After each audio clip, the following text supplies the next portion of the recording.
Hey, good evening, race fans, and welcome back to another Inside Edition of the Voice of Victory Lane podcast with Kip Thompson. Hey, tonight's show is being brought to you by Raging Rooster Catering out of Fayetteville, North Carolina. Tony and Bobby Jackson, they do a phenomenal job with their catering business. They are proud supporters of our podcast. Hey, be sure to look up on their Facebook page, Raging Rooster Catering, where you will find their email address and their telephone number. They will come to your event with 30 people or more. Hey, they'll show up, they'll show out. You be sure to make sure to tell them that the Voice of Victory Lane sent you to them. They got a big menu. They just do a phenomenal job. And these guys are big, huge supporters of dirt track racing. They also have a food truck that is located on the main concourse area at the Fayetteville Motor Speedway. And whenever you're at the Carolina Bull Ring, be sure to check them out. Raging Rooster Catering, proud sponsor of the Voice of Victory Lane podcast. We're going to jump right on into the show tonight. I'm super excited. I've been pumped for about 2 or 3 days because I've been knowing I knew I was going to have a good buddy of mine on the show tonight. And this guy loves racing just as much as I do, if not maybe just a tad bit more. But he's got a son that races. He's got a driver development program going on. This guy promotes wheelbarrow racing, if they're doing that. And he's just a really, really big staple in the racing community, and we appreciate what he does. And we want to welcome to the show tonight for the first time, Robert Kitchens, a.k.a. the Rooster. Hey, Rooster, man, welcome to the show. We are super excited to have you with us tonight. How you doing, buddy? What's up, man? Glad to be here. I tell you what, I appreciate the opportunity just to come on and just to chat with you is good for me, bro. Hey, well, it's kind of a different role for you. You're on the other side of the table. You're the one being interviewed as opposed to interviewing somebody else. Man. So how does that feel? Is it a little weird, or you're good either way, though, right? Yeah, I'm great. I'm good either way. I was just trying to think. Gosh, this means I got to answer the questions this go around. So I'm gonna try to wing it off the cuff. You know what I mean? Oh, well, you'll be fine because you've been doing this for a long time, and I always appreciate the time that when you had the Shotrunners Radio Racing program going on. I was on a couple of times and just enjoyed being there. And you and I kind of established. You helped me establish when people talk about the Voice of Victory Lane. You put a on the spot question with me one night. To describe in one word. What it would be to be in racing for Heroes Victory Lane or Victory Lane at any racetrack on any night. And you and I both kind of agreed the word emotion is what it is like to be in Victory Lane. And I've been able to use that several different times from an opportunity where I was on your show, and it's worked out really well. And, even with, your podcast shows that you've done in the past and all the things that you promote, there's a lot of great things that you're involved in. But before we get into everything you've got going on, let's roll back the clock. Let's talk about history. Today marks history, 2021. It was a special day for the number 23, the North Carolina Nightmare, Wyatt Kitchen. I'm going to let you take off on that and tell our viewers tonight a little bit of history about the racing program that you have with your son. Oh man, it's phenomenal just to be a part of my son's racing program and to see him developing in the sport that I grew up with and love so much. Just recently found a photo sitting on my dad's number 98 out there at Fayetteville Motor Speedway. That was back in 1984, and I believe I was about 4 years old at that. And so growing up around racing, and then I raced myself. My dad, we've raced everything from pro mud bogging to four-wheeler flat tracks. And so we got my son. We were down in Punta Gorda, Florida. We got Wyatt into racing go-karts down there. We're doing road courses in Immokalee and started dirt track racing in Punta Gorda.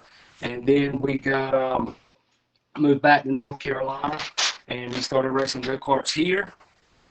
We went from go-karts to micro sprint racing and what they call the junior sprint division. And yes, Wyatt was able to bag 2021 Rockfish Speedway Championship. And like you say, a year ago, man, we were celebrating like no tomorrow because that was his first track championship that he had ever gotten in that car. And turned out that car was the same car my daddy raced in 1997. So, man, a lot of cool things have come out of it. I mean, how awesome is that? And then I was thinking about today, so excited, man, to be able to reverse the roles on you because I'm on the other side of the table. You've interviewed me a few times, but I've never had a chance to interview you. But then I thought, seems about a year ago today, back when, he was named, the champion in that SRI Cup Challenge. And I thought that would just be an awesome deal, to bring back up here tonight. So congratulations on that. And, go through our show tonight. There's so many different things, man, that are going on.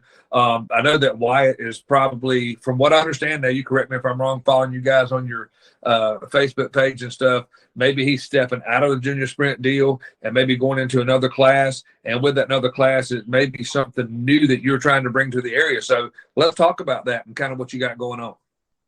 Yeah, we're actually working on, it's called Tobias Slingshots, Rich Tobias. They actually build the cars. They built the class. What's your favorite person? I lost you, brother. Okay. No, you're good. Go ahead. Rich Tobias actually builds the cars. They and they run the classes all over, but it's not introduced in North Carolina. So what we're looking forward to doing, with the help of Bill Dovier, he at Rockfish Speedway, wonderful facility. Bill was wanting to introduce the class, and it could kind of be like a step-up division. And these slingshot cars they're awesome, man. They run a 2-cylinder Briggs motor, and these things they'll get. So the thing about it is Bill likes that affordable way of racing. He did for the kids. That whole junior sprint division was built out of the 270 cars with a Predator engine on it. And you could go racing for about $4,000 to $5,000, where this Tobias Slingshot, brand new, ready to race, roll out 10,200. You know what I'm saying? And nowadays, even in pure stock and divisions like that, you're spending $10,000 on a motor. So with this opportunity to bring a new class, to give the juniors opportunity to grow in the sport at a price tag that we all know that racing is not cheap, but to grow at a price tag that you could afford, so to say. And that's what we're looking at doing, man. We're going to purchase the car. We've got a couple other people purchasing the car, and we're hoping that with getting it out in the community, folks seeing it, that it'll be an avenue to where we can grow this class and have another affordable class to build more racing in the area. Well, another thing, man, you hit on that I just love to expound on anytime I get a chance to talk Rockfish Speedway and Bill. He's got going on over there, man. What a phenomenal game. And I spent some time over there through the latter part of the year, and I absolutely enjoyed every moment I was there. What a family atmosphere. You got the kids, you got tomorrow's heroes of the racing game. You can see them at Rockfish Speedway. And I mean, nothing like coming off of turn 4, standing there with your dad, Mr. Burke, talking about racing with his knowledge of the racing world. And, Rockfish Speedway is just such a great place. But now this slingshot deal, is this something that I'm assuming that will be that you're trying to push to get introduced and pushed into Rockfish with Bill? Yes, Bill actually brought up the division, and a couple people have just took on to it to try. Me personally, I'm this kind of guy. Rockfish Speedway is an amazing place. I love all local racing. Don't get me wrong. We have great facilities locally. You can go anywhere you want and find racing within an hour ride of our home. But family, just an atmosphere, a welcoming atmosphere, a low gate fee, a wonderful. I always say, don't let the small cars fool you, because it's big action out there at Rockfish. And Bill is a welcoming track director, promoter, so to say. Even if we don't race no more, we're still going to go out there and support Rockfish Speedway. Wonderful place, absolutely. But Bill had brought up the class to us as he met the guy at Charlotte at the show up there, and so he had brought it up to everybody and kind of pushed it around a little bit.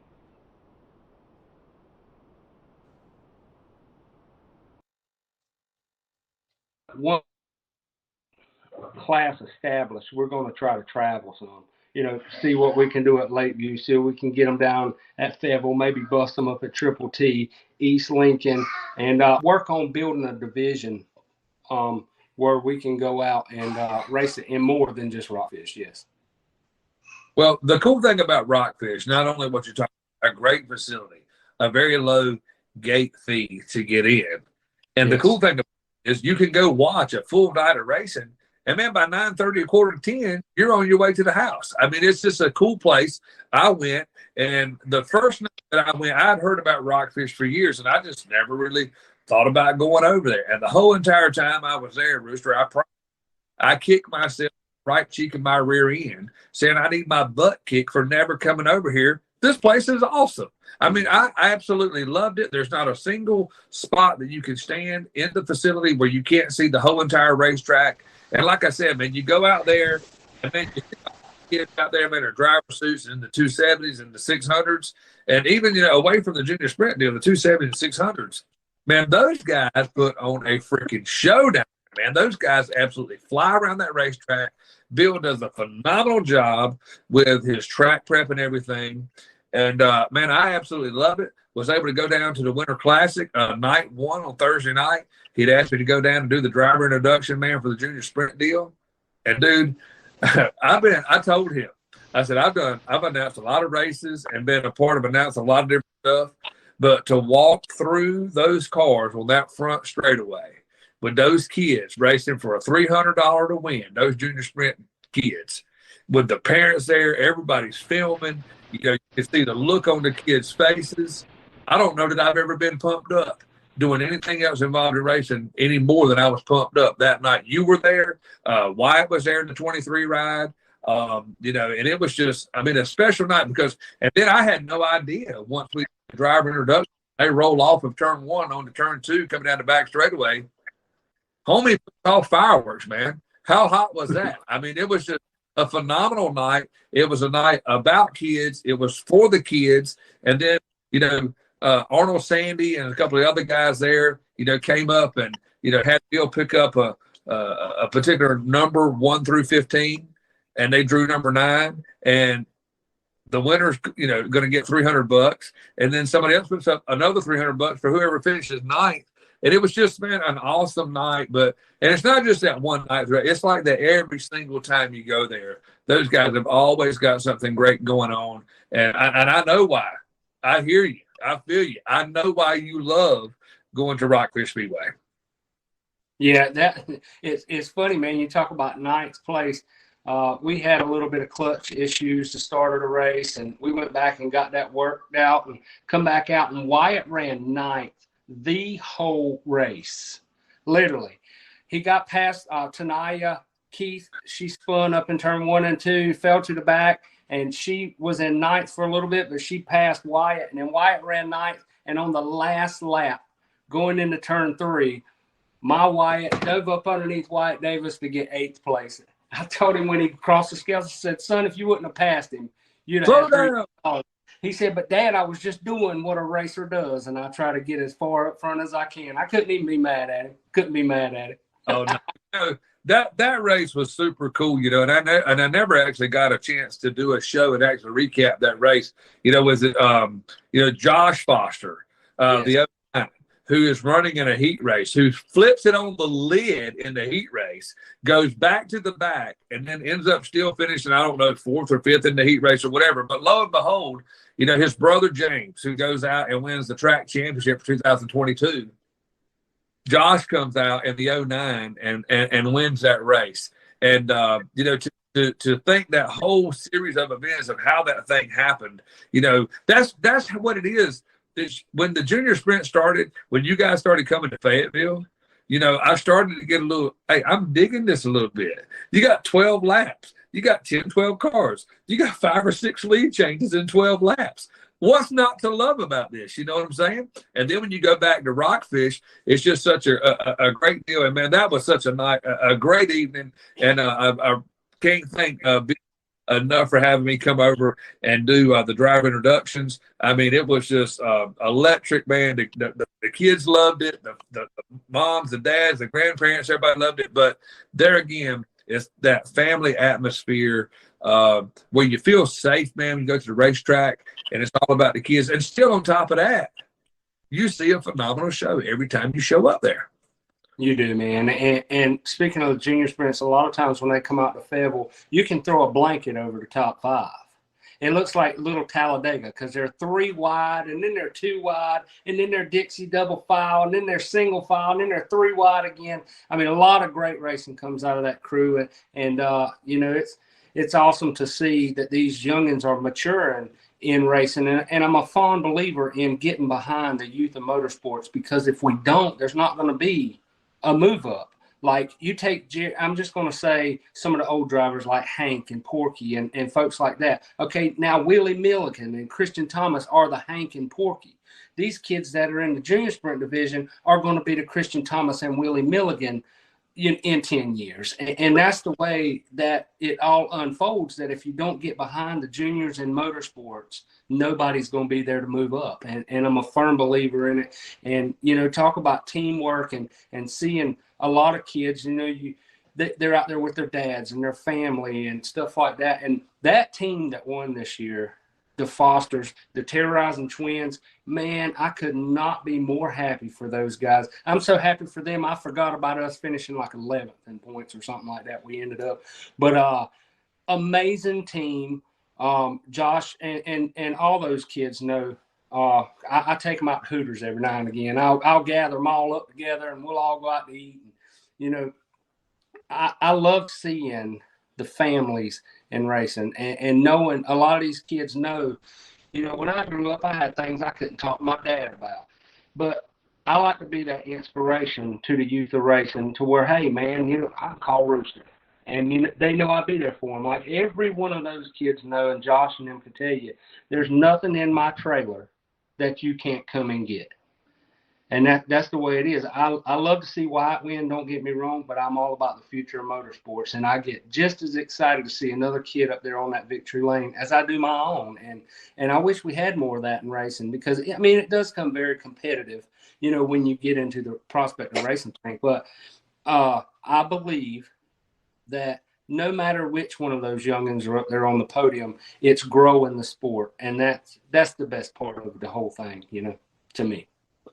Well, when you go back to the earlier part of the show, when I was talking with you, when I said I was on your show one night over inside the studio in Eastover, and you had asked me, you put me on the spot and asked me, hey, you know, being in, you know, Racing for Heroes Victory Lane, you know, what is that one word that, you know, you would categorize as being in Victory Lane? Well, you know, we together came up with the word emotion.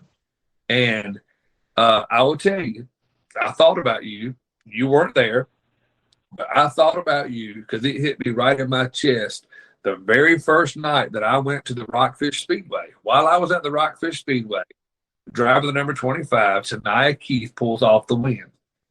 Tania Keith pulls up on that checkered pad in Victory Lane inside the pit area at Rockfish. And man, she just cried her eyeballs out. You know, I think if I quote her in saying, my granddad told me that I could do it. And my granddad has always told me I could do this. And I want to thank, you know, Robbie and my mom and the emotion that she showed, even though it was right there at Rockfish, it was just as big a win to her as it was to anybody else.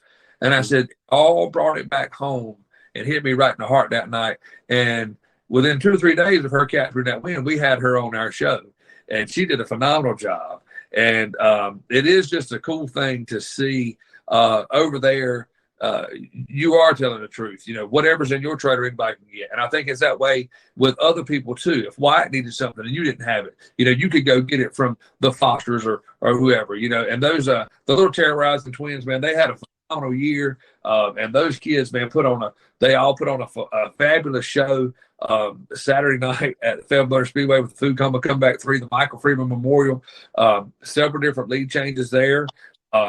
Clay Blackwell did every single thing he could. I was ready for him. Had he held that momentum, I was ready to throw the Cash Me Outside. How about that? Because he threw it on the top shelf and he had the momentum coming off of turns 1 and 2 and almost took the lead. But Foster, your 2022 track champion at the Rockfish Speedway, did capture NFL Motor Speedway, and it was a great night. And race fans, what we're going to do, we're going to take a quick break here in just a moment. We're going to hear from our show sponsor, Raging Rooster Catering, and we're on tonight with Robert Kitchens, also known as the Rooster, who is involved in racing from A to Z, you name it. He's even got weather on the threes. He's got everything going on. And when we come back, we're going to hear a little bit more from a good friend, Robert Kitchens. But first, we're going to hear from Raging Rooster Catering, proud sponsor of the Voice of Victory Lane podcast. Tonight's show is being sponsored by Raging Rooster Catering out of Fayetteville, North Carolina. We cater any event, big or small, weddings, holiday events, and festivals. Call us today, 910-237-4565. Follow us on Facebook at Raging Rooster Catering. We invite you to come get you some. Okay, race fans, welcome back to the second half of another Inside Edition of Voice of Victory Lane podcast with Kip Thompson. Tonight, brought to you by Raging Rooster Catering out of Fayetteville, North Carolina, Tony and Bobby Jackson.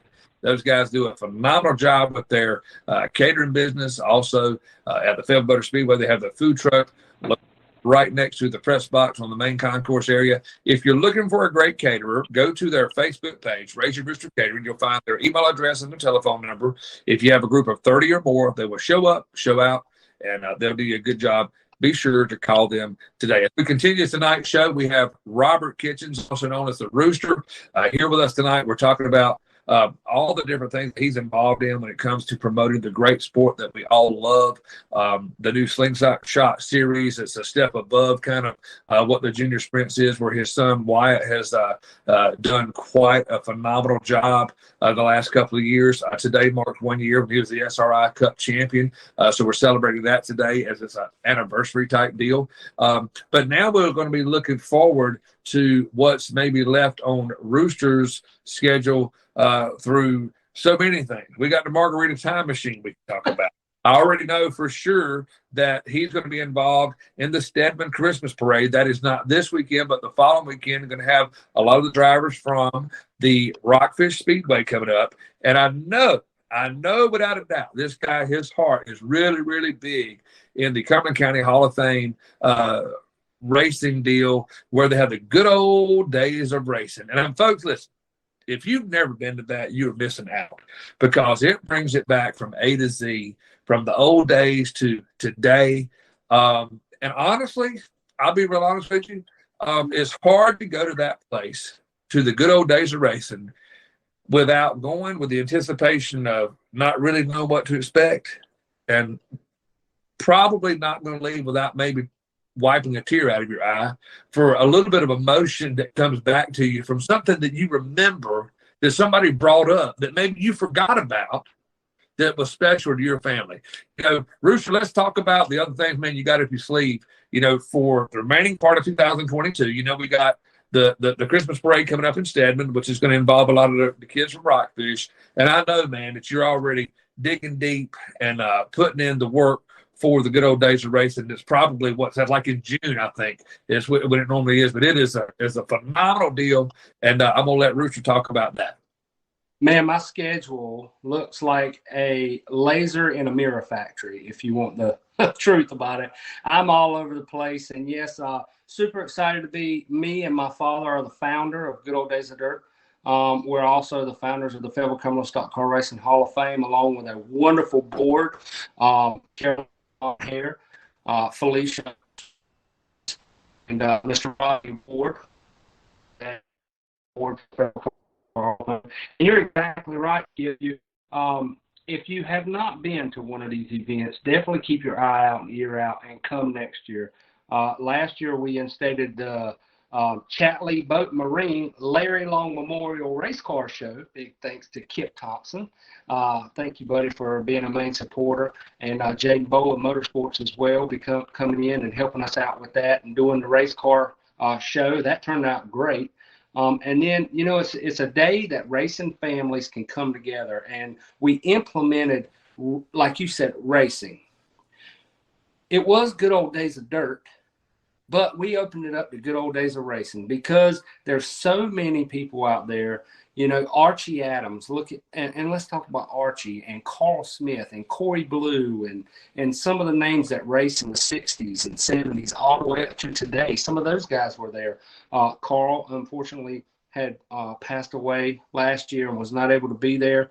But we were able to do a ceremony for his sister and do a customized painted chair in honor of Carl Smith. And there was a lot of tears there. Steve Odom was there.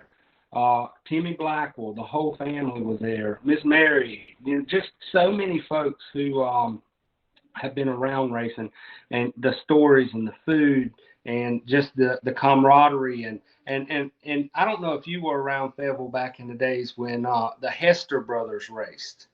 Well, you got Hester's and you got Steve Odom, and them boys they were going to win or fight, one of the two. Well, I got a picture of them arm in arm like this right here. Ain't seen you in 30 years, ain't seen you in 40 years, and shaking hands and stuff of that nature. And it's all full circle, man. That Fayetteville Cumberland Stock Car Racing Hall of Fame and good old days of dirt, good old days of racing. It's heartwarming to see those people and hear those stories that paved the way for us to do what we do today. Well, not only talking about that, but the chair that you guys unveiled last year. You know, when you guys sat that thing down in front of that stage, you're there with your red shirt on, the checkerboard pants, it was GQ to the nines, Brewster style, but that's just you. And I love your passion. I love the way, man, you're in 200%. But man, that deal, when you guys put that chair, when y'all uncovered that thing, you could see one of two things: tears rolling down the faces, or people shivering with chills down their back for what it meant to bring that part of history back on that day there inside Eastover, North Carolina. Yes, sir. Carl Smith was a main staple of racing, and I'm sure if anybody around racing has heard that name multiple times. Carl was a very talented driver, and all the way up to, I believe, 75 years old, he was racing in the Bell & Bell Vintage Modified Series. And it just, to be able to pay tribute and for his sister to be there to accept that chair. And I want to thank Nick White for painting that chair. I want to thank Gen 3 Performance Imaging for the graphics that they've done on it, they volunteered to do on it. And we presented that chair to his sister, so Miss Carla. And so anytime she goes to the race, Carl Smith can go with her. And that's what it's all about, man. It's all about the love, support, and just being a part of a family that is what a lot of people have no clue how much bond and strength that it is. And that's the racing family. I love being a part of it, man. Well, I enjoyed being a part of it last year. I was, proud to be a supporter of the car show thing that you had.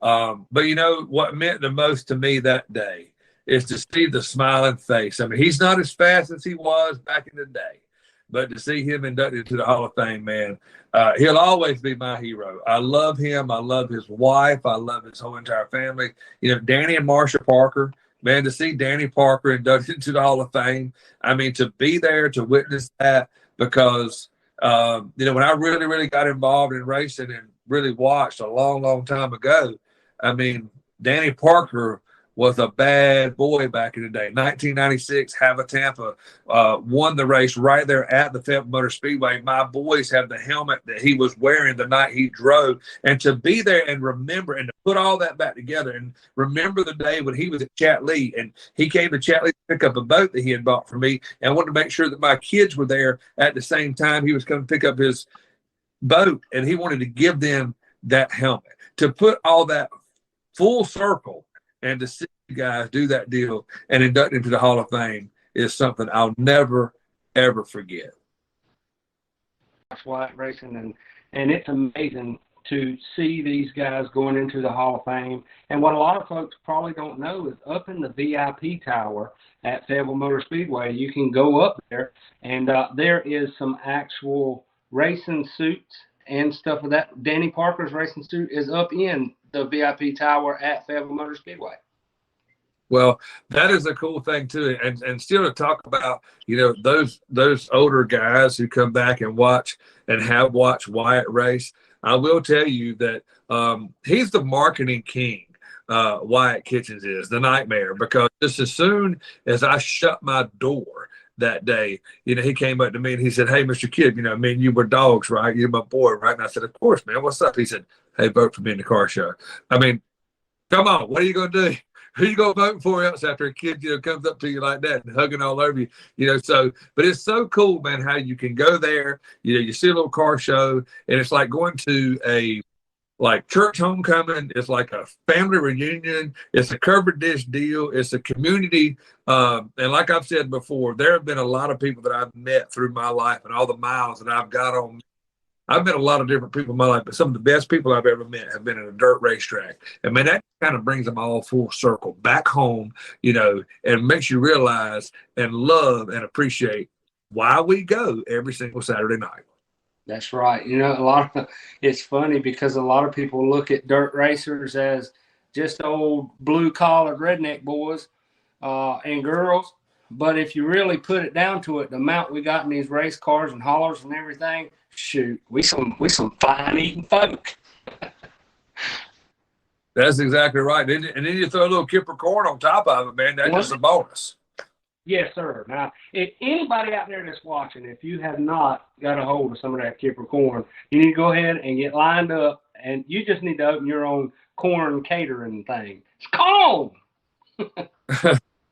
Well, I had some, and it got devoured at the good old days of racing last year. We got down to about one or two pieces left, and me and the Sasquatch Swanee were just about to arm wrestle for the last piece there. And so I didn't want to lose, and said I thought I could get some more corn anytime, so I just let him have it. So who we got jumping on the screen there? That's the Nightmare. House. Oh, North Carolina Nightmare himself. By God, Wyatt Kitchen, driving the number 23 Old South Apparel 2021 SRI champion. Hey, man, we're celebrating an anniversary date, man, when you captured the championship, man. Congratulations from us here at Voice of Victory Lane. Thank you. Appreciate it. You catching any brim, any catfish? I mean, what you doing? I mean, you Dixie Outfitters. I mean, you're doing it. You're everywhere, bro. I'm everywhere now. I mean, racing season's over for now.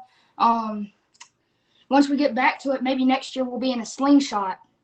So, well, I'm ready to see that, and I want to be able to find me a spot somewhere on that car where I can have a little decal there that says Voice of Victory Lane Podcast. Can we make that happen? Yes, sir. All right. So if I leave a little spot down there, like you autograph it for me, Kitchen Nightmare 23 or something like that for me. Yes, sir. All right, well, cool deal. But not only now do we have the Rooster, Robert Kitchens, we've got the North Carolina Nightmare celebrating history. A year ago today, he was named the SRI Cup Challenge champion, and so glad to have them on the show tonight. These guys do a phenomenal job. Not only, hey, before we go, one thing I do want to touch on that we talked about that we did not touch on. You're trying to you got your deal going with the Cumberland County Hall of Fame. With the racing deal, you got the good old days of dirt. You got the parade coming up. You got the new deal coming up with the slingshot deal. Talk about the driver development program that you got. So people who know, hey, I got a kid that maybe want to drive, just don't know kind of what. Hey, how can they get in it, man? You're the guy for them to call. Well, it all started back, and I get cold chills, and I might pop a tear thinking about it. But go ahead, man. Go ahead. All of it started, we come to North Carolina, and there was a mom her son was go-kart racing, and she was trying to do it all herself. And if go-kart racing, it takes a lot of work. You got to be on tires. You got to be on the cart. You got to work on your driver development. And like I said, she was trying to do it all. Well, Braden was 4 years old. And I walked over one night and I said, "Hey, dear," I said, "if there's any chance, I would love to put your son in one of our go-karts. The only thing you got to do is bring him to the racetrack." And we got him there, and Wyatt was a great pit crew man for him. Wyatt would race his race and come back and help Braden, on the grid and tell him little secrets of what he needs to try to do.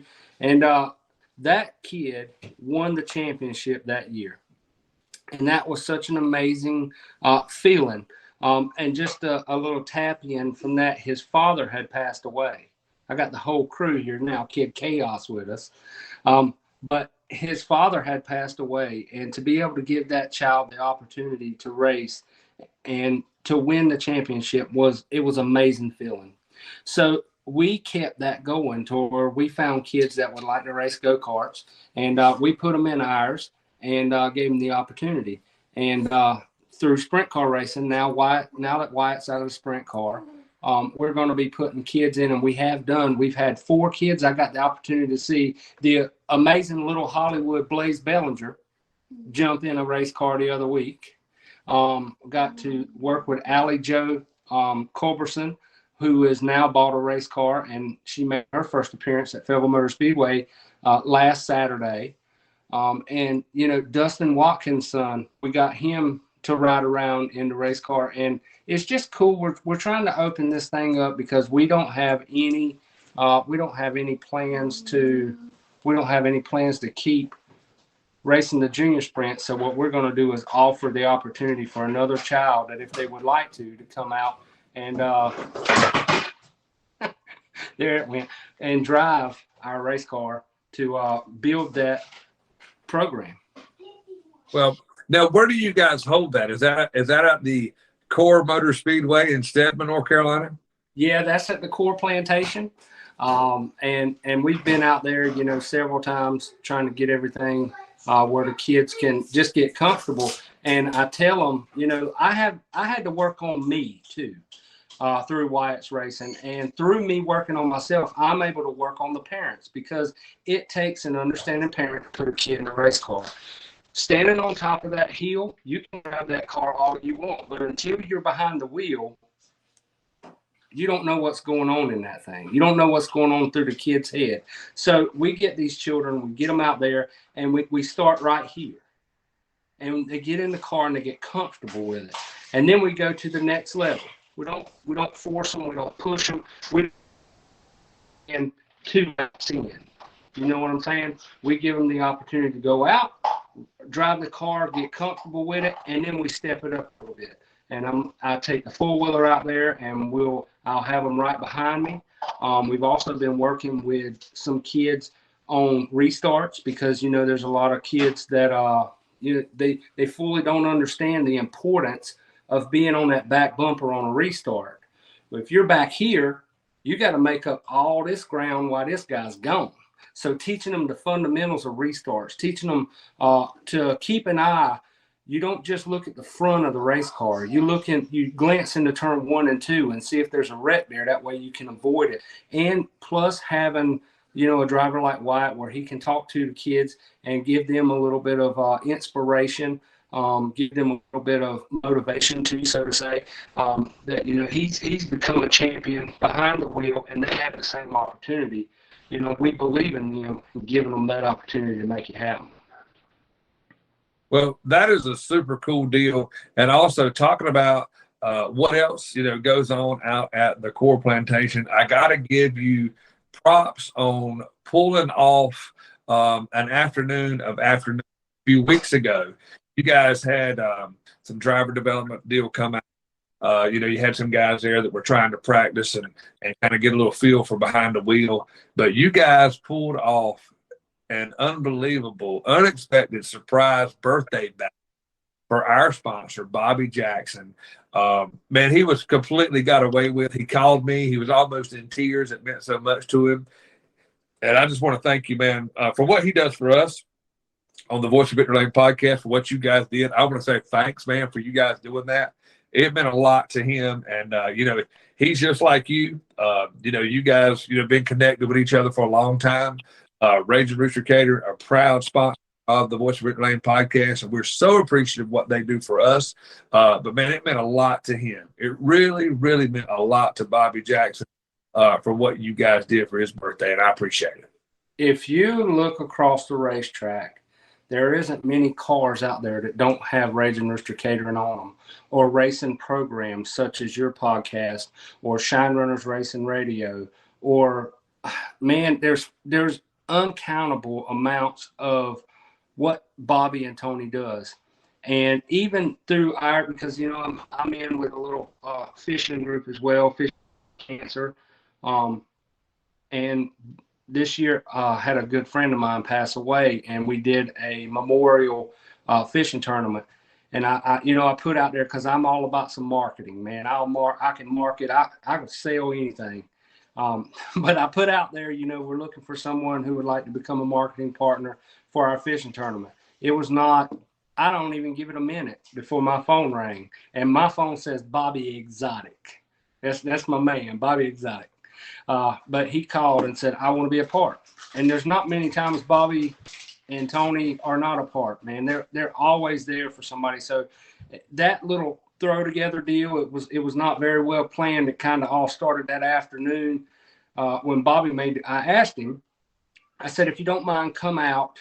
I said, because I know you love, being around the kids and stuff like that. And we've got a couple drivers that are going to be coming out for Sunday Fun Day. And as well for the development program, I'd love for you to come out and cook hot dogs. I'm going to cook one to feed all the kids and families. I'll be there. And he made a comment that morning. He said, there's no place I would rather be than knowing that I could be somewhere helping these children on my birthday. And I was like, birthday? What you mean birthday? So I was like, dang on, I got to get to work. So yeah, we threw that thing together right quick for them. And he is, both of them, Bobby and Tony, are amazing people. My kids look at them as their grandparents. And what's funny is a lot of people, they'll call me and say, hey, man, where y'all cooking wings at today? Where's the Rooster trailer at? And it's funny. A lot of people think that I'm Bobby's son, which I claim him. I claim the old man. But we have worked real close together in a lot of things. And there's not one time he's ever hesitated to tell me, yes, I'll be there. So you're right. Very special people. And I'm just blessed to be a part of their life as well as others. Well, I'll tell you, Tony and Bobby Jackson, man, great people. And, for what you think maybe just to you, hey, man, we just got through this thing together. No, it was a pretty big deal, man, because I talked to Bobby multiple times a week, sometimes multiple times a day. And I heard about it for 2 or 3 days. And, he had a little cracking in his voice. Hey, they got me. Man, hey, they got the Rooster. Hey, they got me. And, it was just a really cool deal because, like you said, he is so involved. He has such a heart for racing. And really, he does a phenomenal job with his catering business. And again, we're proud, to have him as one of our sponsors of the show. And, man, we're going to close it out. And Rooster, hey, man, glad to have you on. Hey, you're welcome anytime. It's always fun for me to shoot the questions off of you. You did a phenomenal job. I've sat there and, got, shell shot with you question after question after question in your studio before, and we've always had a good time. But hey, man, thanks for being on the show. Congratulations. They celebrated a year of a big, huge deal for your son in 2021 when he was named champion of the SRI Cup deal. And hey, listen, if I don't see you, I hope you guys have a wonderful Christmas, man. And thanks for every single thing about the sport that we all love, and where your heart is with the kids, man. It means a lot to me, and I know it means a lot to the parents because, hey, this is the future of the sport that we all love. Yeah, and thank you so much too, Kip. You do a lot, and you guys are amazing. I want to send a big shout out to your wife. Thank her for putting up with my dial-up here at the house. My 8.0 generator that's running this deal out here. She was able to work through all of it, and tell her thank you for putting up with me. Oh, man. Well, hey, no problem. We're glad to have you on, folks. Hey, you've been listening inside another Inside edition of the Voice of Victory Lane podcast, brought to you in part by Raging Rooster Catering. Tony and Bobby Jackson out of Fayetteville, North Carolina. Those guys have a phenomenal catering business. They've got a food truck that travels from place to place. Hey, look them up on Facebook, Raging Rooster Catering. You'll find their email address and their telephone number. Tonight, our special guest was Robert Kitchens, also known as the Rooster, a guy his heart is as big as the ocean when it comes to promoting the sport that we all love. We were tickled to death to have him on the show tonight. Be sure to go to YouTube, Voice of Victory Lane podcast, where you can give us a like, a share, and subscribe. Go to our Facebook page and like and share. And we're going to have more shows coming up. Even though race season is over, we're going to still talk about racing through the off season. And who knows? It could be a parade, could be a Christmas party. Who knows where the Voice of Victory Lane may show up? you could be who we're talking about next on our show. Thanks everybody for watching. Thank you, Robert Kitchen, for being on the show. Thanks everybody for being a part of what we're doing, and we will see you guys soon. Everybody have a great night, and thanks for watching.